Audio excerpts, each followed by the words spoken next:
పాటించటానికి ఇంకా సమయం, అవకాశము ఉన్నప్పుడే పాటించాలి. వేగంగా కారు నడిపి ప్రమాదానికి గురై గాయపడిన వ్యక్తితో వేగంగా కారు నడపకు అని చెప్పటం వలన ఉపయోగం లేదు. భవిష్యత్తులో నేను వేగంగా నడపను అని అతడు అనటంలో కూడా అర్థం లేదు.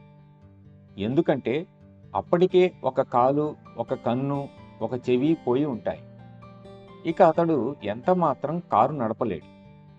కారు నడపలేని స్థితిలో ఉన్నప్పుడు వేగంగా నడపటానికి గాని, నడపకపోవటానికి గాని ఆస్కారమే లేదు. నీవు చేయగలిగిన స్థితిలో ఉండి చేయకుండా ఉండడమే విధేయత. త్రాగవద్దని మీరు పసిపిల్లలకు చెప్పరు. త్రాగగలిగిన స్థితిలో ఉన్న పెద్దవాళ్లకు త్రాగకూడదని చెబుతాం.